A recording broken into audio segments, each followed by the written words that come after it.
We began discussing here on page 264 and 265 the proper kavanos for tefillah and the proper preparations for tefillah, and we base ourselves on the sugya in Brachos Daf Chav Gimel Amud Aleph. The Gemara says that if you have to go to the bathroom, then you cannot daven, and if you daven, then tefillah so ta'eva, it's not an accepted davening.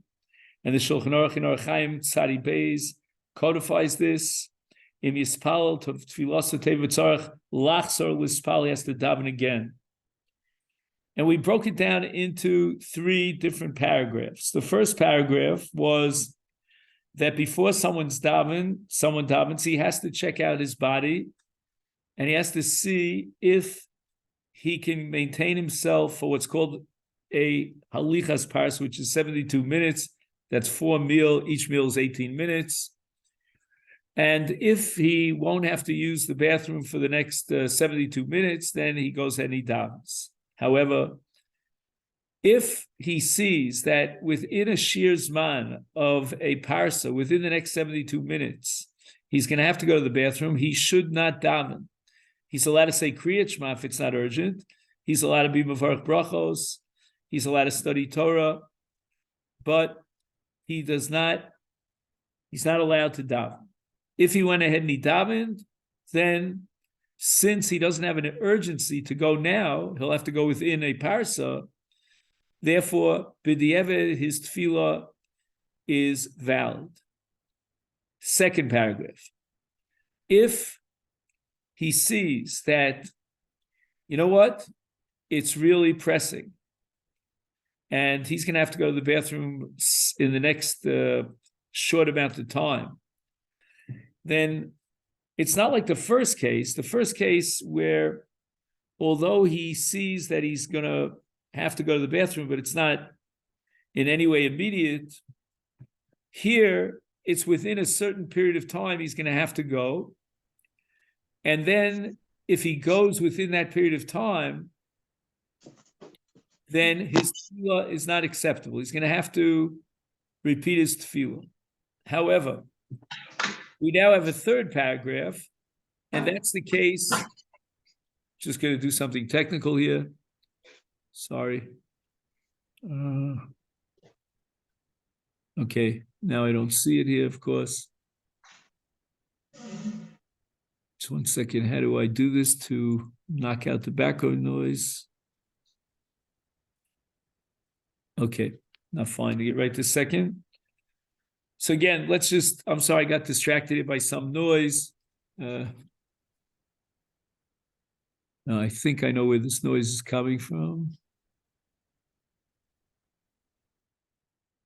Okay.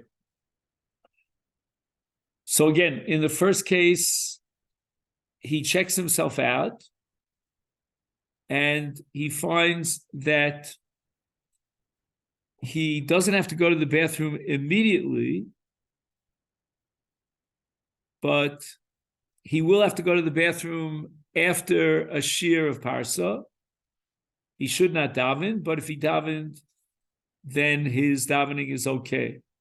No need to repeat Shmona Esrei. Then we have the second case where he evaluates himself that he'll have to go to the bathroom within a time period of parsa, within the next 72 minutes.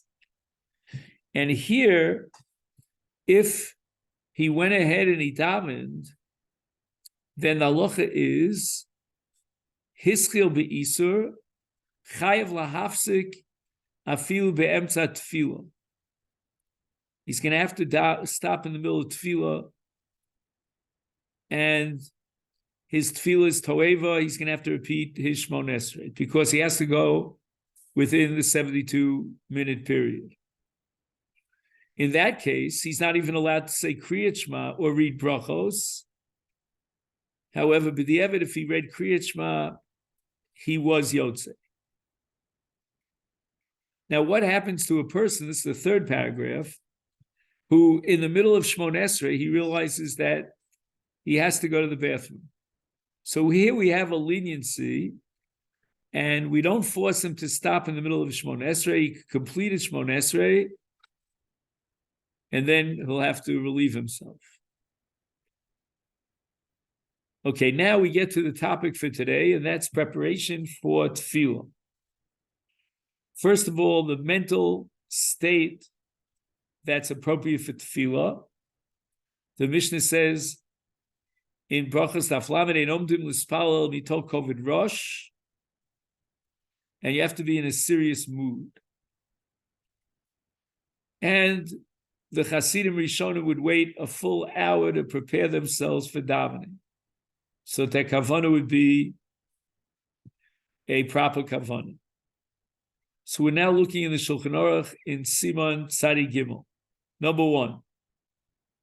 Yishesh Shah Achas Kodem Sheyokom L'Spala Yidei Sheyichamin Libo L'Mokom.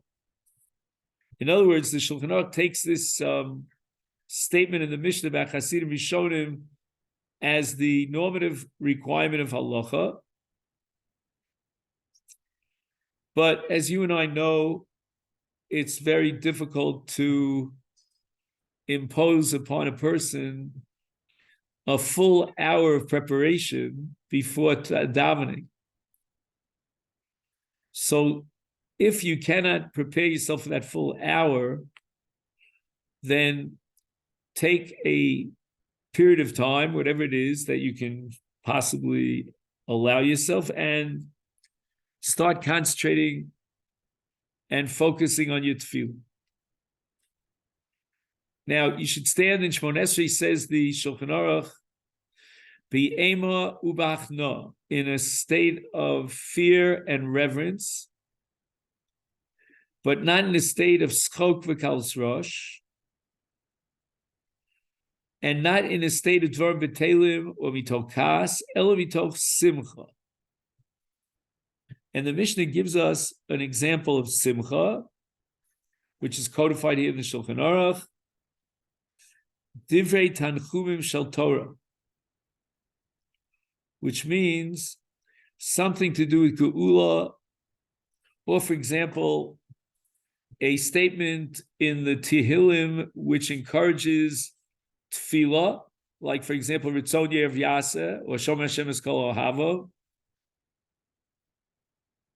And it's very important that when he davens, he should not be involved in a very deep analytic sugya, but rather mitoch halacha, he should be studying halacha psuka.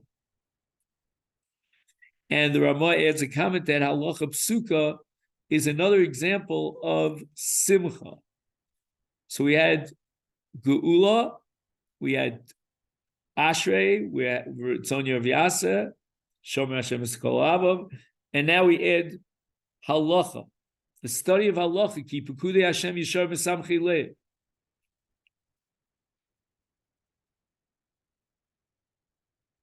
It's like last night, I said a shir, and after the shir, I said, hey, you know, it's Rosh Chodesh Adar, maybe we should have a little dance. So we had a little dance. And then I said to the guys, really, we should dance after every shir. We are so excited about the learning. We should get up and dance after every shir. Now, what about a person who's very involved in a communal project? That's called Oskim B'Tzarchei Tzibur. And the Shulchan Aruch says that his involvement in Tzarchei Tzibur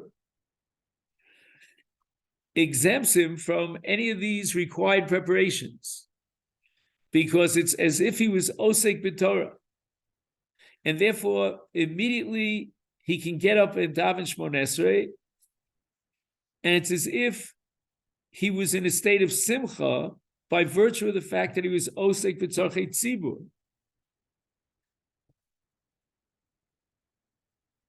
Not everyone agrees with this opinion. The Shulchan Aruch quotes a second view, Yesh Mefarshim L'Hainu Linyan, Di Eino Tzarech Lifsok L'Spalel, that when the Gemara talks about Oskim B'Tzarchei Tzibur, it goes even further, if you want to say it from that perspective, that he's potter from Tefillah as long as he's Osek B'Tzarchei Tzibur.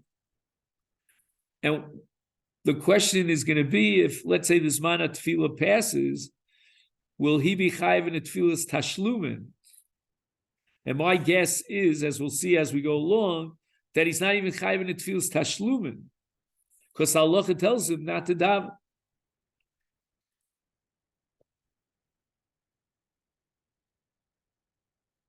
The Mishnah Berurah here adds that im osak bepilkul halacha, he was involved in a deep and profound sugya, which what we call, Talmudic didactics. Now it's time to daven. So ischilu atzibul ispal yispal imoyen.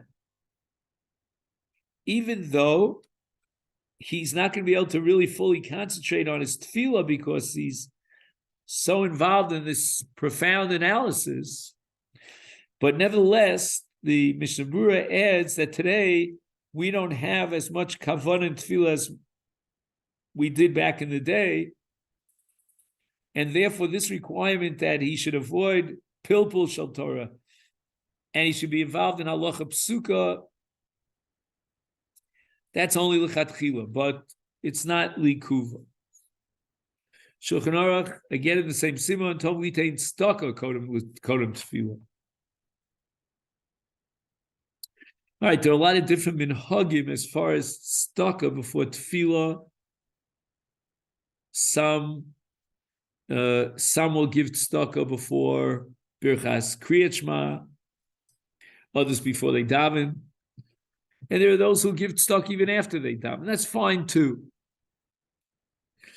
And then he quotes the Isha Yisrael with a skula. I frankly, I'm not familiar with this skula. I'm not telling you not to do it, but I'm certainly not telling you to do it. He says that he should take his right hand and wipe it across his forehead 3 times, and every time he should read the pasuk, Leiv tahar bar lila kivaruach nachon chadesh bekirbi. Okay, now we get to dress. Number 1, the Gemara in Shabbos Daf Yud, Rava bar Avuna Rami puzmekei umatzli. Puzmekei are very sophisticated shoes that are called anfilios chashuvim.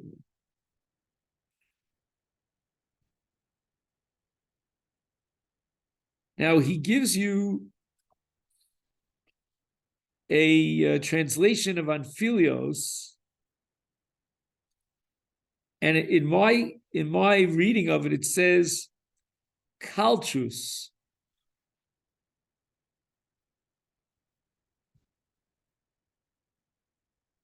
I'm not sure what kalchus is, but I heard something called lapchus. Do you ever have lapchus? In the Hebrew, he writes sug garbayim ktsarim. So I'm not sure what he means over here. It doesn't seem to me that Rava was davening in his stockings. Anphilios is a kind of shoe, but Rashi is using a word which, again, I don't know what it really means here, but he says, Su garbayim ktsarim. I can't understand that. And Rava used to declare, Hichon lekras Hashem Elokecha. We prepare for Hashem. Rava shadi glime. Rava would take his cloak and, throw it over his back, over his shoulder. And the reason for that is, Rashi says, Shelo yiroeh kechoshuv. There's certain modesty in a person's dress. He shouldn't put on, kingly garments, because that induces an attitude of gaiva. And as we said before, ein omdim lispala mitoch koved rosh. It should be a mindset of ema and hachna. So for Rava, wearing this very fancy, beautiful robe he would sort of push it over his shoulder. Rav Ashi Chazino Leilu Rav Kahana. Rav Kahana would stand in tefillah differently depending upon what was going on in the world. He ikat Sara bi'alma. If, let's say, there's war or corona, there's a plague in the world, then Shadei Glima Ufarach Yadei Litzli. He would put one hand into the other. Rashi calls it Chovek Yadav B'etzba Osav. Like he would grab onto his fingers and his fingers would be Yad Achas B'Shniya, like they were locked in one to the other. And apparently that's a proper stature for someone who is in a state of fear or a state of reverence, which Rashi calls mitztayer me'emas rabba.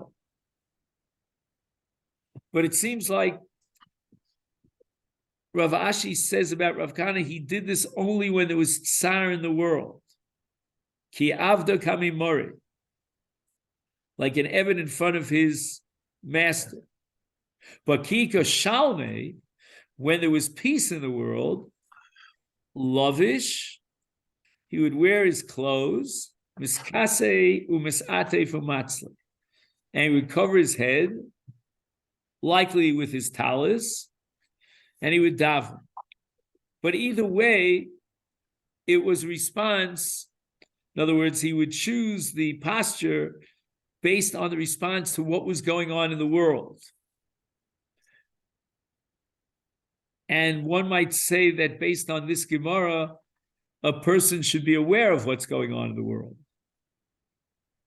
Not like an ostrich who puts his head in the ground, at least proverbially, and he should realize what's going on. Is it a time of tsar in the world? Is it a time of shalom in the world?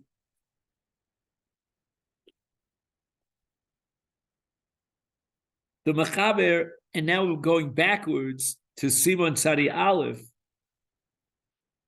We had covered Simon Tzadi Beis and Tzadi Gimel. Now we're going back to Tzadi Aleph. Lo Yamod Bafundaso. Again, Afundaso is a kind of like a money belt. Rashi says, "Eino derech kavod lama ken lifnei Hashem yisbarach." I'm sorry, the Mishnah Berurah. Did I mention? I meant to say the Mishnah Berurah. Mishnah Berurah says that "Eino nochon lispalel bekaftin ubeged atachton or b'shlafrak." So these are kind of inner garments, like underclothes and so forth and so on. That's not appropriate for tefillah. V'lo beraglayim megulim. Now here we get into what I call a relativity theory, a sociological theory, because the Shulchan Aruch says, although you shouldn't daven barefoot, but im derech, he puts in a caveat, a condition, derech anshe hamakom shlo yamdu lifnei gedolim ela bebate raglayim. You don't stand in front of an important person without shoes. Now, in my family, and I assume you'll resonate about this, my father was very, very makpid not to daven barefoot. In fact, I don't know if this is common, but my father never liked me going barefoot, even in the house. And I never knew if there was any halachic basis for it. He explained it that it's like a velus, Rahman al-Islam, that an ovel goes barefoot. But you see here in this Shulchan Aruch, and I want to be dan l'kaf schus here, because I'm now living in a neighborhood where a lot of people in shul, getting up for the early minyan, are not wearing shoes. Even the shoes that they wear are not what I would call exactly shoes. And there's one person in my shul, it's not my shul, but I daven there, and he goes barefoot. I can't believe it. It's like I'm shell shocked. He happens to be a Kohen, and maximum we have 2 Kohen, and that's rare. Usually he's the only Kohen. And he davens in the back of the shul. And when it's time for him to go up to Duchen, he goes from one side of the shul all the way to the other in bare feet.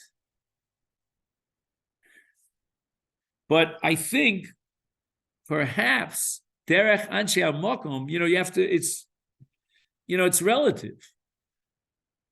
Maybe he's a kibbutznik. I don't know. Okay. Would he stand like that in front of what the Shulchan Aruch calls Hagedolim? Maybe yes. Maybe, in certain countries, maybe even in front of a gadol, you can stand barefoot or open sandals, If we get a chance later, I want to talk to you about touching your shoes, whether you have to wash your hands afterwards.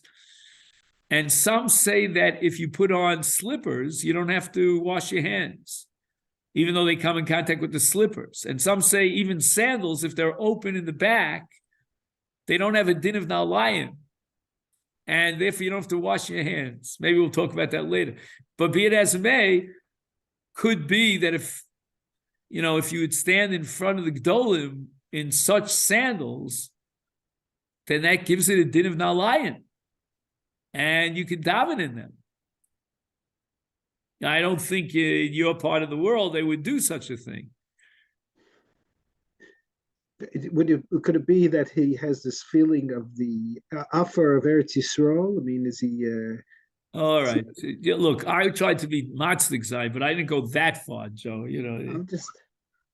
You sound to me like Rav Kook. Maybe you're a Gilgul Neshama of Rav Kook. I'm Dam Lekafschos, that's all. No, it's okay. I would support Joe go even further to say that in the base of Mikdash they did the avodah barefoot.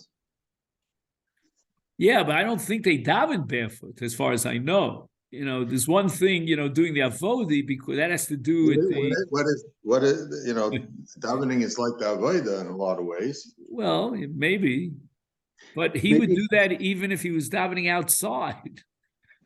Yeah. All right. Maybe he's... The Mishnah writes, "Ubismanenu tzarich lahasim v'es tefillah kova barosha." Wow, this goes to the other extreme. He wants you to wear a hat while you're davening, but he adds, because that's the derech shaholech berachov. So if you have that sociological custom that you wear a hat when you walk in the street, then you should wear a hat when you daven. He says, "V'lo b'kova koton shetachas hakova." There's a smaller cap underneath the larger cap. Ki ein derech lamod kein lifnei anoshim chashuvim. You wear the hat that's on top. Ein lispalel b'batei shukayim shel pishton levad. The Mishnah Berurah is not a big fan of davening in socks. It's a gnai lamod kein lifnei gdolim. That's again in his society. Kolshkenk shalovshim sandal va'ekev megula. That's what I spoke about before.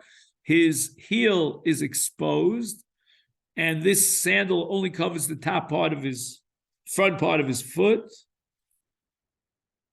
And now the Mishnah Berurah says that you shouldn't wear gloves when you daven. These are garments that you wear when you're on the road. And the Mishnah Berurah is not a big fan of that. But at the end, he coins the following phrase. It's almost like a principle that is the overriding rule as far as how to dress when you daven. And he writes, Hakol tolu lefi minhag hamakomos. You'll see that on the top, page 267. He underlined it.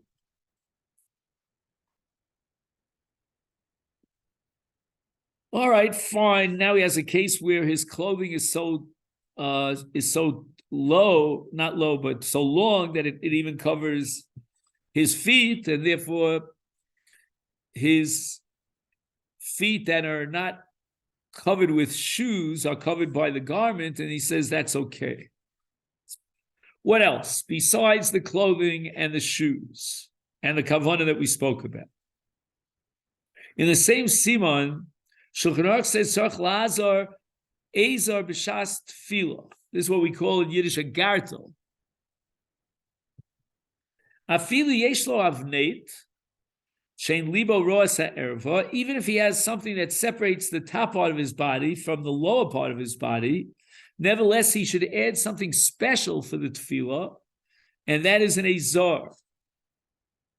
Now, I'm going to present my view on this, and you please, throw rotten tomatoes at me if you like, because maybe I'm wrong.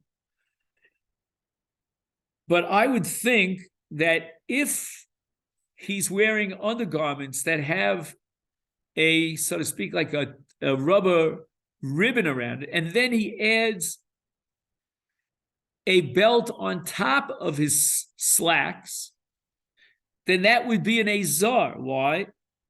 Because afilu sheyesh lo avneit, even though he has a separation, which is that ring, around the panties, if you pardon the expression, then on top of that, he's wearing a belt. That belt is a gartel. So it doesn't necessarily have to look like a Hasidic gartel.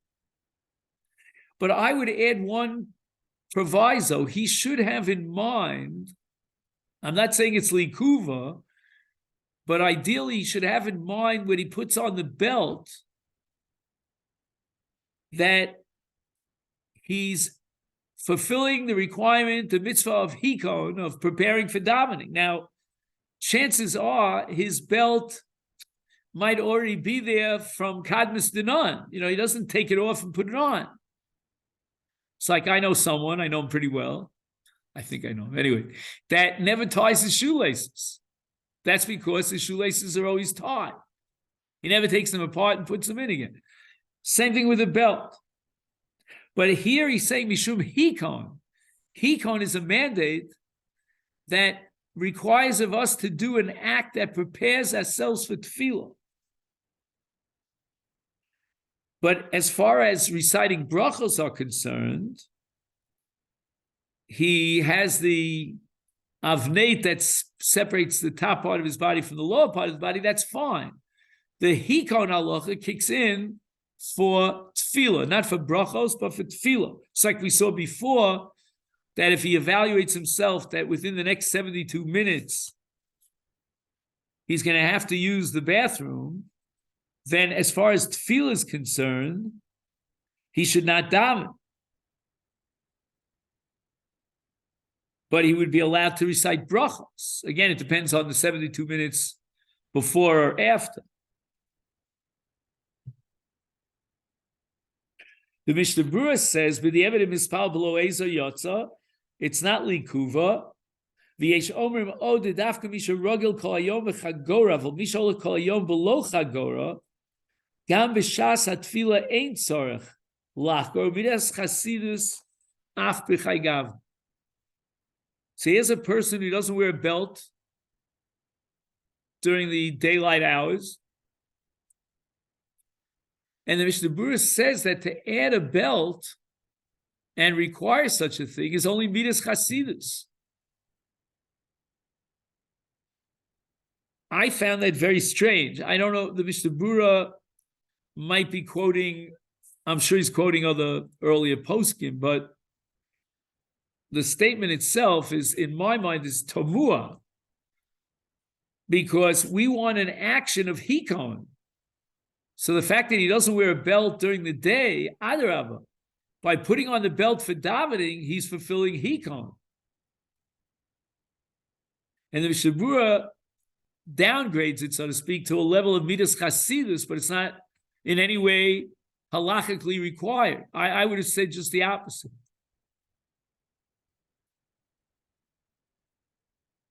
I don't know, Bruce is davening early. I don't know what's going on. All right. All right. Now he quotes the Piskei Tshuva.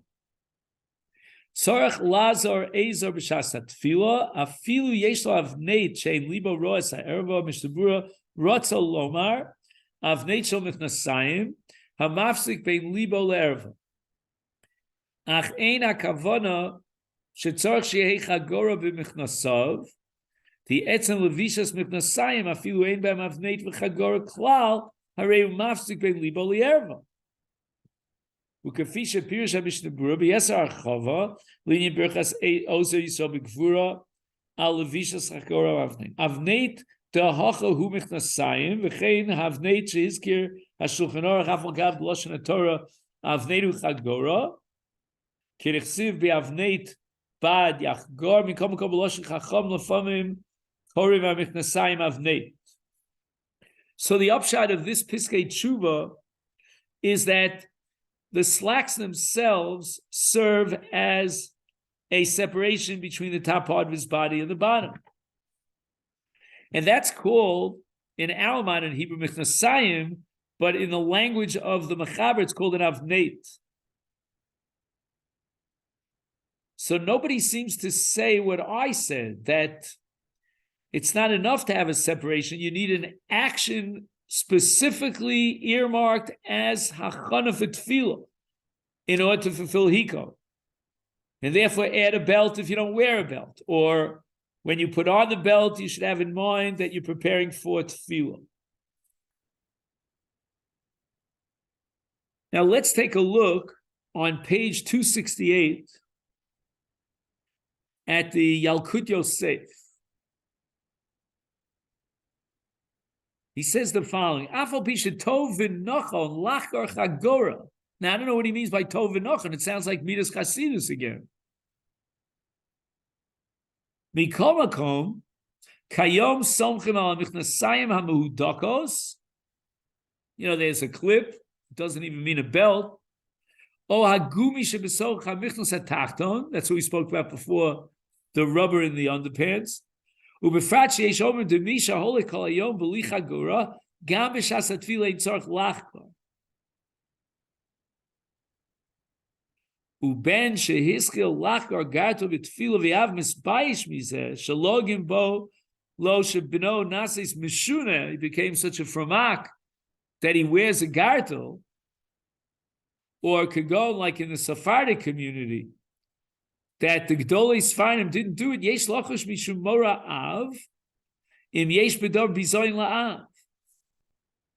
Whoa, if his father is humiliated by the fact that he, the son, is wearing this special kind of a chagora, we call it a gartel, then he shouldn't do it. He shouldn't upset his father. It's like bizoyin la'av. But again, that's only because he's not required to wear the chagora. It's only midas chasidus. But if it would be a requirement, then there's no kibbud av ha'em when it comes to fulfilling the halacha as is.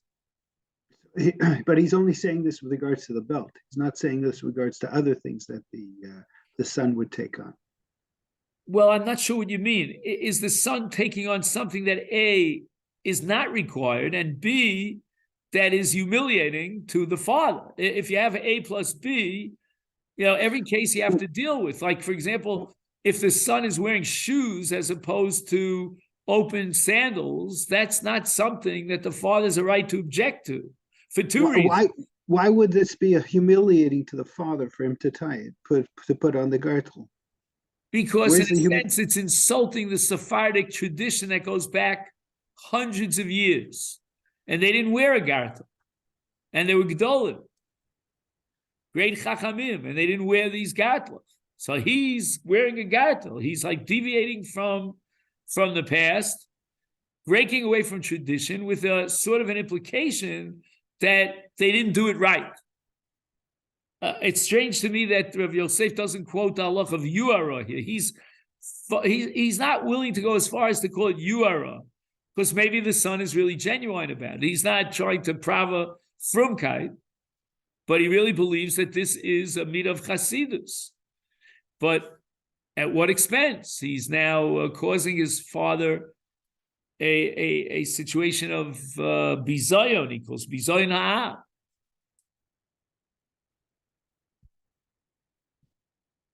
Now, a person who cannot get dressed, he's a chola, he's allowed to daven in pajamas, but he has to make sure that his arms are covered.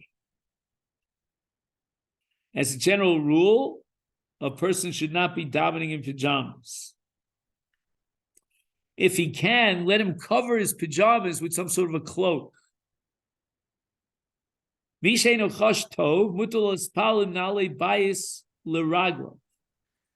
Rav Yosef allows him to daven in slippers if he's not feeling well.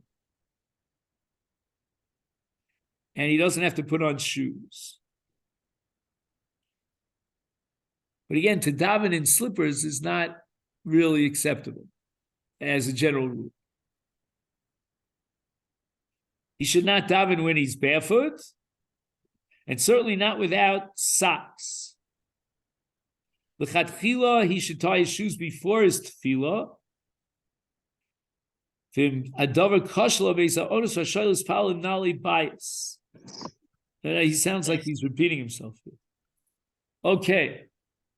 Now we get to the cases that are so relevant today on page 269. Everybody goes to work on a chamor, not just joking. Guy thinks he's Mashiach. No, I'm just joking. Anyway, so it's time for davening, and he's on top of a donkey. Now, there are two issues here.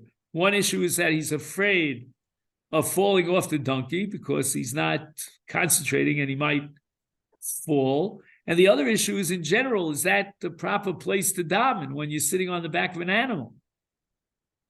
So first he solves the first problem. Im yeshlo mishi yachos es chamora. If he can get off the donkey safely, yered lamata v'yispala. This is not a good place to daven on the back of an animal. V'im lav.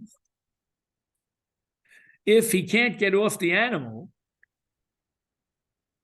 usually you get to a certain place where you can climb off the animal. It's like getting off a boat, when it's at the dock. Then Yeshiv and Kom Yispal, he's allowed to daven while he's on the animal.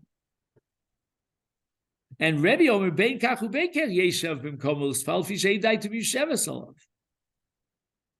He should always get off the chamor, even in a situation of somebody who's right. What's the benkachu? Just 1 second. Just want to get the mathematics here. So he has someone to hold it. Is here lamata, and vim love.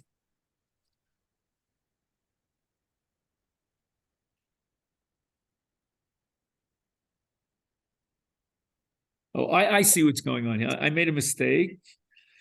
What is this person doing for him? When it says Yeshlo Bisha Yochaz Chamora, he's afraid that his animal is going to just take off. And a chamor is, could cost you a good couple of bucks. So he won't be able to concentrate because he's constantly looking at his chamor to make sure that so if he can get a shomer who's guarding the animal, then he can get off his chamor and daven, and he doesn't have to be distracted or psychologically pressured because he's afraid the animal will fly the coop.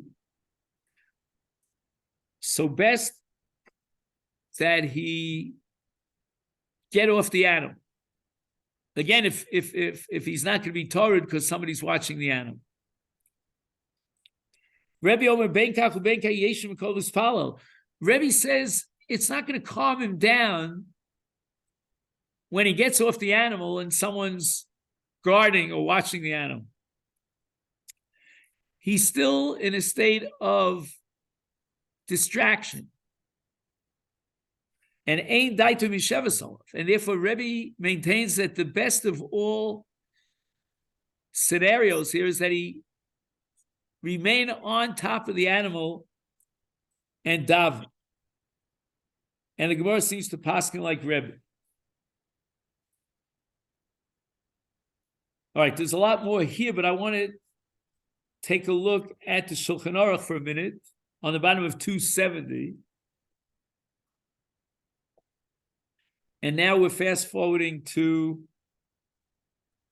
Simon Tzadi Dal. Hayarochev al chamor ein tzarich leirid l'spalel. The Shulchan Aruch seems to give you two options over here, and he doesn't prefer one over the other. Ein tzarich leirid l'spalel. If he wants to get off the animal, he can do so. If he wants to stay put, sitting on the animal, that's okay too. Afilu im yesh lo misha tofis chamora, where we would say that if somebody's guarding the animal, he should certainly get off the animal. No. El mispal derech hilucho. Now, I find this very shocking because everything that we've been saying until now is to have total focus and kavanah and clear your mind of everything else, maybe even prepare for an hour before Tefillah to get your head wrapped around the fact that you're standing in front of the Shekhinah. And now, derech hilucho. It's like you're on a train and you're davening on a train. V'chein, im hoya b'sfina al gabi karon, or he's on a boat. Im yuchal lamod omed im lav yoshev mekom mispalel. Now, this is really interesting. It's one thing to sit on a chamor, but now we're saying he's sitting on the chair or the boat of the wagon, and he's davening. He might be walking. My wife told me, I never heard this before, that she said there's a phrase that some people confuse Asher Yotzar with Tefillah Haderech. Did you ever hear that? In other words, people come out of the washroom, they immediately go wherever they go, and they're reciting Asher Yotzar. They don't take a minute to think about the Asher Yotzar. It's a Tefillah Haderech. He's saying that you can walk on the road and daven as you're walking on the road. He's not criticizing it as Tefillah Haderech. Could this be? Afim ein panav keneged Yerushalayim. He's walking the opposite direction of Yerushalayim. Afilu shelo b'makom sakana. Kim yamod v'yispalel. Now, what's the pressure over here? Why are we bending over backwards to allow a person to sit on a train or on a boat and daven, to sit on his chamor, on his karon, or to daven while he's walking? Ki im yamod v'yispalel yiksha b'yeinov ichur darko. He's on his way. He's got an appointment. He wants to get to his destination at a certain time, especially in those days when it was quite dangerous to travel at night. And if we're going to require of him to stop his journey and get off the plane or the train or the bus or the boat or the donkey and daven, is yiksha be'edav yichur darkom yitared libav lo yuchal lekam.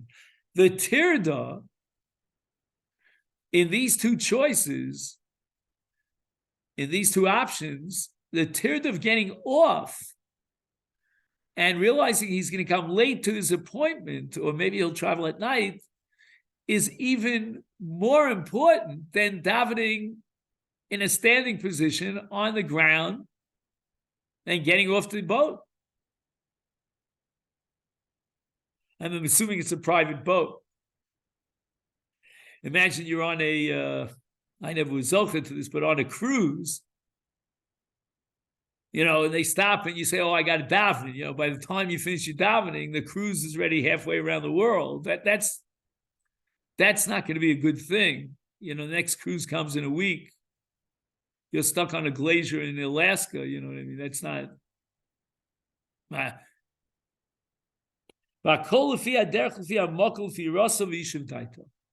There is no absolute ironclad rule that always applies. There's so many different factors here.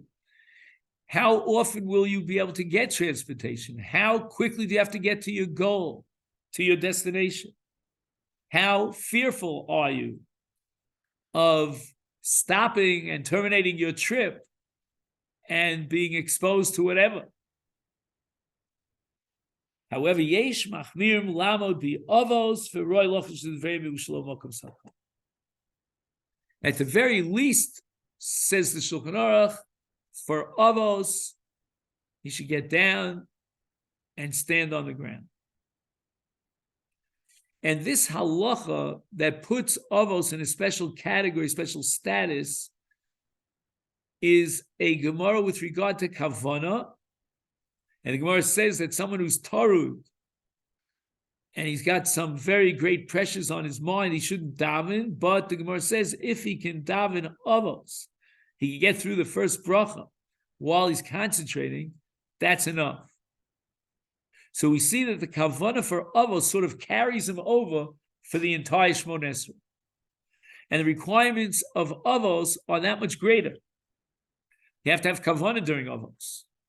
And by the way, in my humble opinion, avos is probably the most complex of all the brachos in Shmon Esrei. For some reason, they thrust you into the,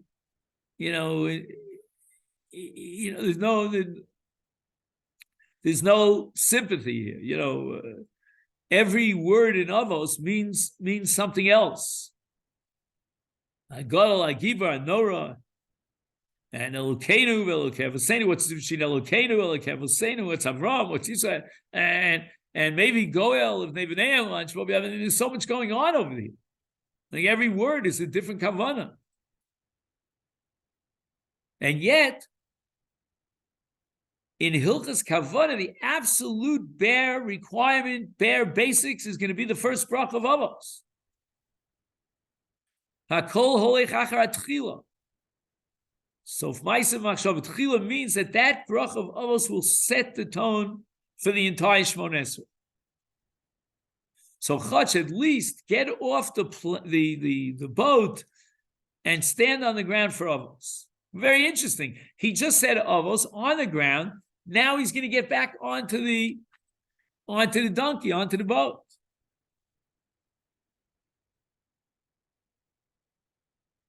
And this is all based on Avud de Shmuel in the Gemara's here.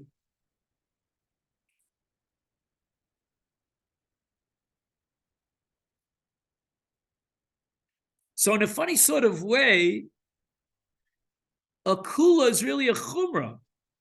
We see it as a kula that you're allowed to daven while you're on the road. But really it's a disguised chumrah because you're better off davening on the road in terms of kavanah than if you would get off and plant yourself down on the ground.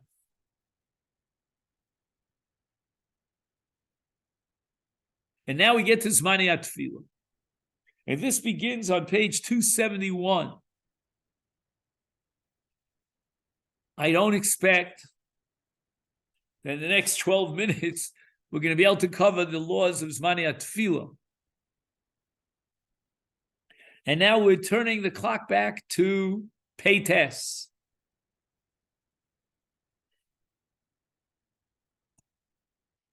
Simon Peites is one of the most important simanim in Shulchan Aruch, whether it be Orach Chaim or Yeridea Peites, and maybe even Choshen Mishpat. B'shas adchak, shetzorach lahashkim laderech. So typical. We live in parts of the world where during many, many months, it's 6 a.m. and it's pitch black out. Yochel ispal mishiyale amud hashachar, which might be as much as an hour before daybreak, before nets. More than an hour. Again, it depends on different parts of the world.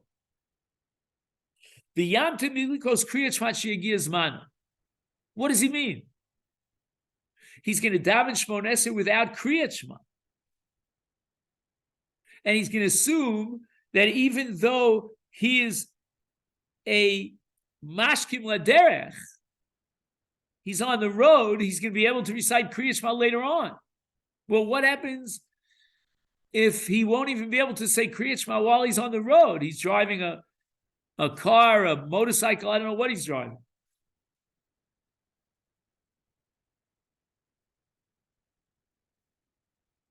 Im efshelo likos Kriyat Shema laderech, hainu she is kavim b'posuk rishon. So now he's going according to that sheet in the Rishonim that the first pasuk of Kriyat Shema is Doraisa, and the balance of Kriyat Shema is only D'Rabbanan. So it's critical that he recite Kriyat Shema the first pasuk. Now, by omitting Kriyat Shema and going straight to Shmona Esrei, what is he forfeited, Rabbosai? We're talking about Shachris now. Smichus Gula Tefillah. For Shasad Chak of a Yotze L'Derech, we're going to waive the requirement of Smichus Gula Tefillah. He's going to jump into Shmona Esrei without Kriyat Shema, without Birchas Kriyat Shema. Again, that's conditional that he'll be able to say Kriyat Shema later on, or at least one pasuk. Zok to Shulchan Aruch, v'yaf al pi sheina samik ulu tefillah, hachi adif tfeish yispal b'beiso mi umad, mimash yispal b'zmanav v'hu mahalach v'yismoch gula tefillah. I don't get it. We just finished establishing that harochev al chamor eino tzarach leired ulispal. And now he's telling you, no, I want you to daven in your house in a standing position and not when you're on the road.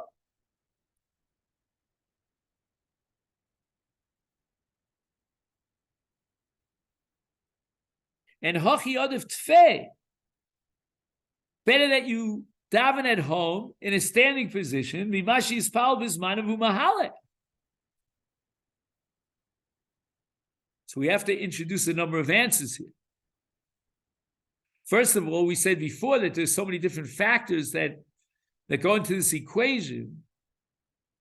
Obviously, we'd rather you sit and daven than daven on the road, but if you won't be able to concentrate because you're libo torud. So he's saying that in this case, if it won't be libud torud because you have enough time before you go out to the derech to daven, then that's what you should do. And secondly, he's worried about smichus gula tefillah. He's not excited about forfeiting smichus gula tefillah if he's going to daven while he's on the road.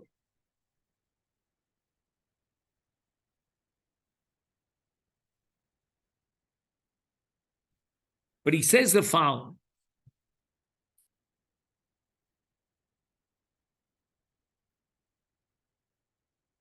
He has two choices. He could daven at home, and let's assume he'll be able to stand, he'll be able to concentrate, he's not on the derech, but he'll forfeit smichus gula tefillah because it's kodem zmana, it's hishkim laderech. His other option is to daven on the road bizmana with smichus gula tefillah. Which of the two options are better? Do we recommend that he wait till he goes on the road so he can daven bizmana after nets? He can daven with smichus gula tefillah, but he's on the road. He won't be able to stand. And all the distractions of being on the road will flood his mind. His other option is, she's palbid beso, before the Zman of Tefillah, he will not be able to recite Kriyat Shema and fulfill Smichus Gula Tefillah, but he doesn't have all the tirdas of davening in a sitting position while he's on the road. And he says the following, Afal Pishein is Somech Gula Tefillah. Even though by davening at home, before the Zman of Kriyat Shema, and he's forfeiting smichas gula tefillah, better to daven at home than to daven on the road. Better to forfeit smichas gula tefillah for the sake of having the proper kavana when he davens. Imagine. It's after Amud HaShachar, it's before Hanetz, let's call it 6 a.m., whatever it is. And he's going to get up and daven Shmon Esrei. Fartik HaMaisa. Where's Birchas Kriyat Shema? Where's Kriyat Shema? Garnished. Again, this is all conditional on the fact that Efshalo Likos Kriyat Shema Bader. But give up on Smichus Gula Tefillah. Daven before this man. You see, Rabbosai, that the halacha from beginning to end, from soup to nuts, from A to Z, is all focused on kavanah. How to maximize kavanah. So in the previous case, he's on the road. He gi'es atfilah. He can get off, but he's going to be so torrid because he's going to verspätigen the appointment. So once again, kavanah plays a role, and therefore we want him to daven on the wagon rather than get off the wagon. Here, we're going to tell him to daven at home before he gets on the wagon, also because of kavanah, because when he's on the wagon, he won't be able to concentrate. When he's at home sitting and then standing for Shmon Esrei, he can concentrate. So the rule of thumb is maximize concentration. Again, would he not say today we don't have that kind of kavanah, so therefore you wouldn't do something like that? I can't tell you. I could just say that this is the same Shulchan Aruch that we saw before, that, where was it? Just let me get the place.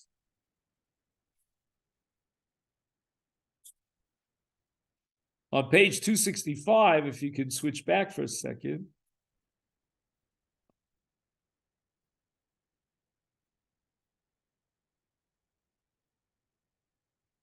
And again, I'm going to say it in a very extreme way. I'm not being medayik in my lashon. But he says, you know what?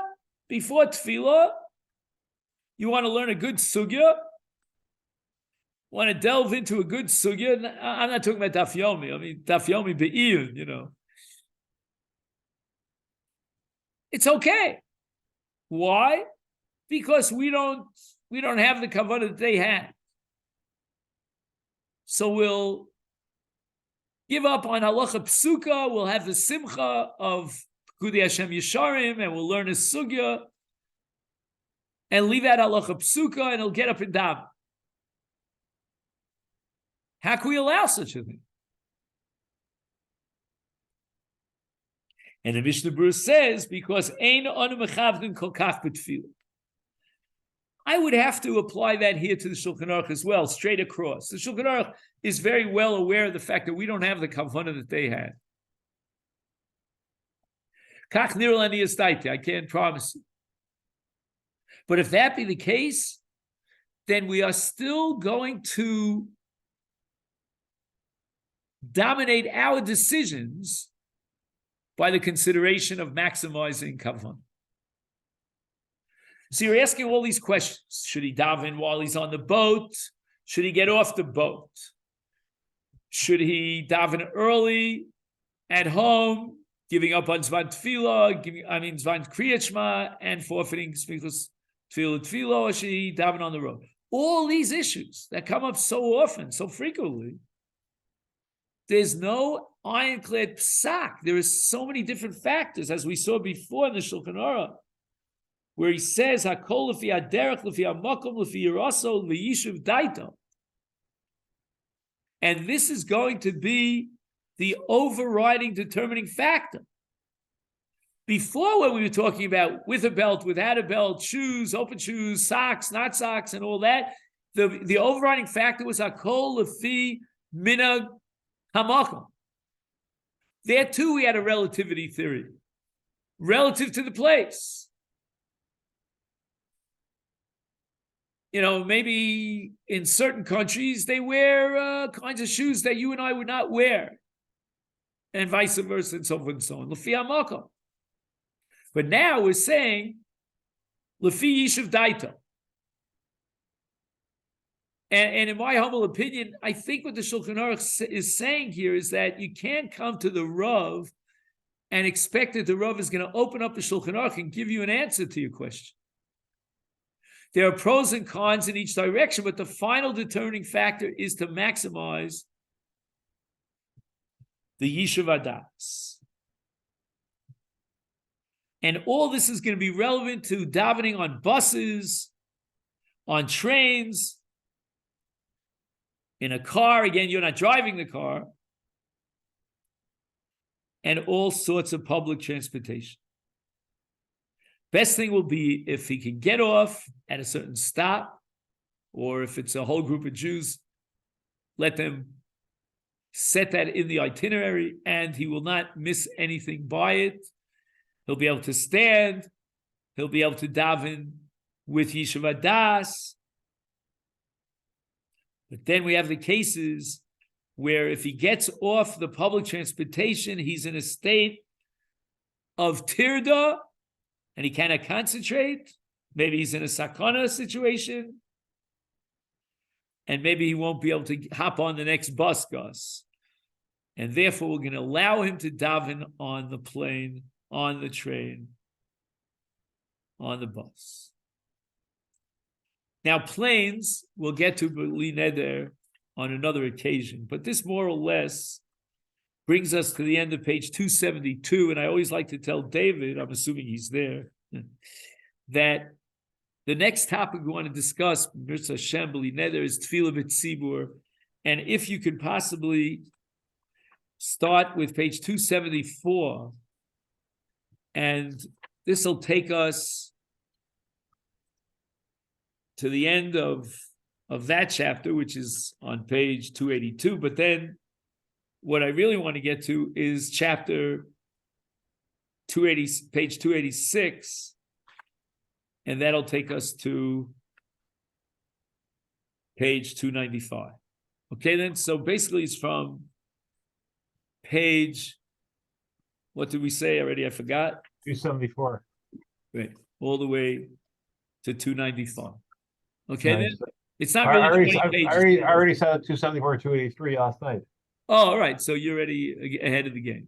So 283 and 296? Yeah. To 296. We're going to talk about the famous Reb Chaim, Mirza Hashem, about Kavanah B'Tefillah. We're going to talk about whether Kavanah B'Tefillah overrides Tefillah B'Tzibur, which is more important. A lot of basic issues in Tefillah.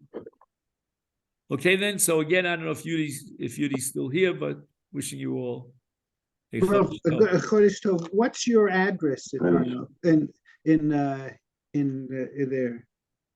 You're talking in Efrat? Yeah, in Efrat. Oh, I'm in Efrat on a street called Hadagan. Say it again. Hadagan. I'll spell it for you.